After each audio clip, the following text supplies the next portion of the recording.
नमस्कार, मैं डॉक्टर हेमलता शर्मा, सहायक आचार्य संस्कृत, राजकीय स्नातकोत्तर महाविद्यालय बयाना, महाराजा सूरजमल ब्रज विश्वविद्यालय द्वारा बीए प्रथम वर्ष संस्कृत के द्वितीय प्रश्न पत्र भारतीय संस्कृति के तत्व, पद्य साहित्य एवं व्याकरण में भारतीय संस्कृति के मूल तत्व पुस्तक निर्धारित की है, जिसमें संस्कार का आज हम अध्ययन करेंगे। संस्कार धार्मिक अनुष्ठान है जो व्यक्ति को योग्य बनाता है तथा उसके जीवन को सार्थक कर गुणों का आदान करता है तथा दोषों को दूर करता है। जिस प्रकार स्वर्णकार अग्नि में स्वर्ण को तपाकर परिष्कृत कर आभूषण तैयार करता है, उसी प्रकार माता पिता, गुरु, पुरोहित आदि धार्मिक संस्कारों के माध्यम से व्यक्ति का परिष्कार कर उसे परिवार, समाज और देश का भावी सदस्य बनाते हैं। ये धार्मिक कर्म ही संस्कार हैं।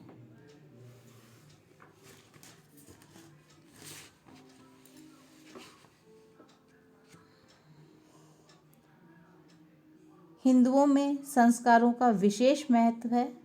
किसी वस्तु के दोषों को दूर कर उसे विभूषित, सुशोभित करना ही संस्कार कहलाता है। जिस प्रकार खान से निकलने पर रत्नों पर बाह्य मिट्टी व मलों की अथवा गंदगी की परत चढ़ी रहती है, किंतु उसके नीचे रत्न की चमक छिपी रहती है, और जब रत्न को शान पर खरोंदा जाता है तो उसकी चमक निखर जाती है। उसी प्रकार से मानव शिशु में भी रक्त, वीर्य और गर्भ संबंधी अनेक दोष रहते हैं। संस्कारों के द्वारा उक्त दोषजन्य मलिनता नष्ट की जाती है। यह संस्कार केवल हिंदू धर्म में ही नहीं अपितु अन्य धर्मों एवं संप्रदायों के भी महत्वपूर्ण एवं आवश्यक अंग हैं।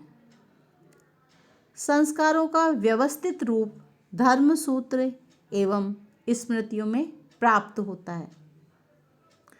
समाज विज्ञान की दृष्टि से भी संस्कार अपना एक महत्वपूर्ण स्थान रखते हैं। सामाजिक मानवीय गुणों के विकास में लंबे समय से अर्थात सदियों एवं सहस्त्राब्दियों के संस्कार ही काम करते हैं। श्रेष्ठ संस्कारों से संपन्न मानव शुभ एवं पूज्य आचरण करता हुआ जीवन में सफलता के सोपान को प्राप्त करता है। डॉक्टर राजवल्ली पांडे के अनुसार संस्कार का अभिप्राय शुद्धि की धार्मिक क्रियाओं तथा व्यक्ति के दैहिक, मानसिक और बौद्धिक परिष्कार के लिए किए जाने वाले अनुष्ठानों में से हैं, जिनसे वह समाज का पूर्ण विकसित सदस्य बन सके। संस्कार शब्द की व्युत्पत्ति करें तो सम उपसर्ग पूर्वक क्री धातु से घय प्रत्यय के योग से संस्कार शब्द निष्पन्न होता है। आपटे के अनुसार जिसका अर्थ पूर्ण करना, संस्कृत करना, विशुद्ध करना, शिक्षा, सज्जा, प्रसाधन, पवित्रीकरण, विचार भाव, स्मरण, शक्ति, शुद्धि, पुनीत कृत्य, धार्मिक कृत्य, अनुष्ठान आदि ये सब संस्कार के विभिन्न अर्थ हैं। संस्कारों की संख्या में मतभेद है, किंतु प्रमुख रूप से 16 संस्कार ही माने गए हैं। ये 16 संस्कार निम्न प्रकार से है। पहला गर्भाधान, दूसरा पुंसवन, तीसरा सीमंतोन्नयन, चौथा जातकर्म, पांचवा नामकरण, छठा निष्क्रमण, सातवां अन्नप्राशन, आठवां चूड़ाकर्म, नौवां कर्णभेद और 10वां उपनयन, 11वां वेदारंभ, 12वां समावर्तन, 13वां विवाह, चौथा वानप्रस्थ, 15वां संन्यास और 16वां व अंतिम अंत्येष्टि संस्कार है। इस प्रकार ये 16 संस्कार प्रमुख रूप से माने गए हैं। आज हम इन 16 संस्कारों में से जन्म से पूर्व के जो 3 संस्कार है उनका अध्ययन करेंगे, क्योंकि जो ये 16 संस्कार है इनको 4 भागों में विभाजित किया है। प्रथम जन्म से पूर्व के संस्कार, द्वितीय शैशवावस्था के संस्कार, तृतीय विद्या अध्ययन या ब्रह्मचर्य से संबंधित संस्कार और चौथा गृहस्थ आश्रम से संबंधित संस्कार। तो आज हम जन्म से पूर्व के संस्कारों का अध्ययन करेंगे। जन्म से पूर्व, जब शिशु जन्म लेता है उससे पूर्व जब वह माता के गर्भ में आता है और वहाँ रहता है, तब उसके 3 जो संस्कार होते हैं उनका अध्ययन करते हैं। तो सर्वप्रथम गर्भाधान संस्कार। यह संस्कार मानव जीवन का प्रथम संस्कार कहलाता है अथवा कहा जाता है, अर्थात प्राक जन्मकालिक संस्कार।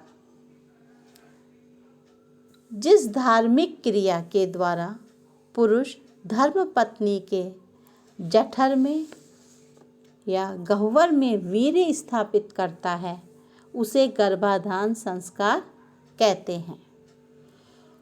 यथा गर्भः संधार्यते येन कर्मणा तद गर्भाधानम इत्यनुगतार्थ कर्म नाम ध्येयम्।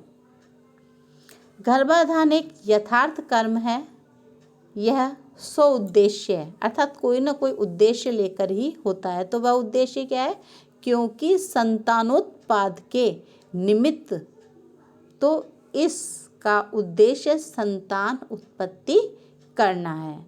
यह संस्कार किया जाता है और इस संस्कार का दूसरा मूल उद्देश्य पितृ ऋण से मुक्त होना। गर्भाधान का उपयुक्त समय ऋतुकाल में ऋतु स्नान की 4थी से 16वीं रात्रि तक माना गया है। इसमें भी 4थी, 11वीं, 13वीं रात्रि को छोड़कर शेष 10 रात्रियां गर्भाधान हेतु उचित मानी गई है। युग्म अर्थात सम संख्यक रात्रि में गर्भाधान से पुरुष संतति और अयुग्म अर्थात विषम संख्यक रात्रि में गर्भाधान से कन्या संतति अथवा पुरुष वीर्य की मात्रा अधिक होने पर पुत्र और स्त्री रज की मात्रा अधिक होने पर पुत्री तथा दोनों के रज व वीर्य की मात्रा समान होने पर नपुंसक संतान या गर्भाशय आदि की संभावना रहती है, ऐसा माना जाता है। ऋतु स्नान के पश्चात पति पत्नी से संयोग न करे तो ब्रह्म हत्या का दोषी माना जाता है, ऐसा शास्त्रों में उल्लिखित है। और यदि ऋतु स्नाता पत्नी पति से संयोग न करे तो भ्रूण हत्या की दोषी मानी जाती है। इसलिए ऋतु स्नान के पश्चात पति पत्नी का संतानोत्पत्ति हेतु संयोग अनिवार्य माना गया है। शास्त्रकारों ने रज को क्षेत्र और शुक्र को बीज माना है। संतानोत्पत्ति में दोनों का ही महत्वपूर्ण स्थान है। बीज चाहे जितना उत्तम कोटि का हो, अनउर्वरक क्षेत्र में पड़कर फलप्रद नहीं होता। इसी प्रकार क्षेत्र श्रेष्ठ हो किंतु बीज शुद्ध श्रेष्ठ न हो तो भी अच्छे फल की प्राप्ति नहीं हो सकती। इसलिए रज और वीर्य, वीर्य अर्थात शुक्र, दोनों को उत्तम कोटि का होना अनिवार्य है। दूसरा, पुंसवन संस्कार। पुमान प्रसूयते येन कर्मणा तत् पुंसवनम इति, अर्थात गर्भाधान के पश्चात पुत्र प्राप्ति की कामना से किया जाने वाला संस्कार पुंसवन संस्कार है। इस संस्कार में स्त्री पुरुष द्वारा विशेष आचरण किया जाता है। शरीर शास्त्र का नियम है कि गर्भस्थ जीव में 2-3 माह तक स्त्री पुरुष के रजोवीर्य के भ्रूणों में प्रतिस्पर्धा होती रहती है। उनमें जो प्रबल होता है, गर्भस्थ जीव में उसी का भाव उदय होता है। विज्ञान भी कहता है कि स्त्री व पुरुष में 46 जोड़े गुणसूत्र पाए जाते हैं, जिन्हें X और Y कहा जाता है, माना जाता है। XX गुणसूत्र पाए जाने पर स्त्री और XY गुणसूत्र पाए जाने पर पुरुष संतति की उत्पत्ति होती है। सूत्र साहित्य के अनुसार गर्भाधान के बाद दूसरे या तीसरे माह में इस संस्कार का विधान किया जाना चाहिए।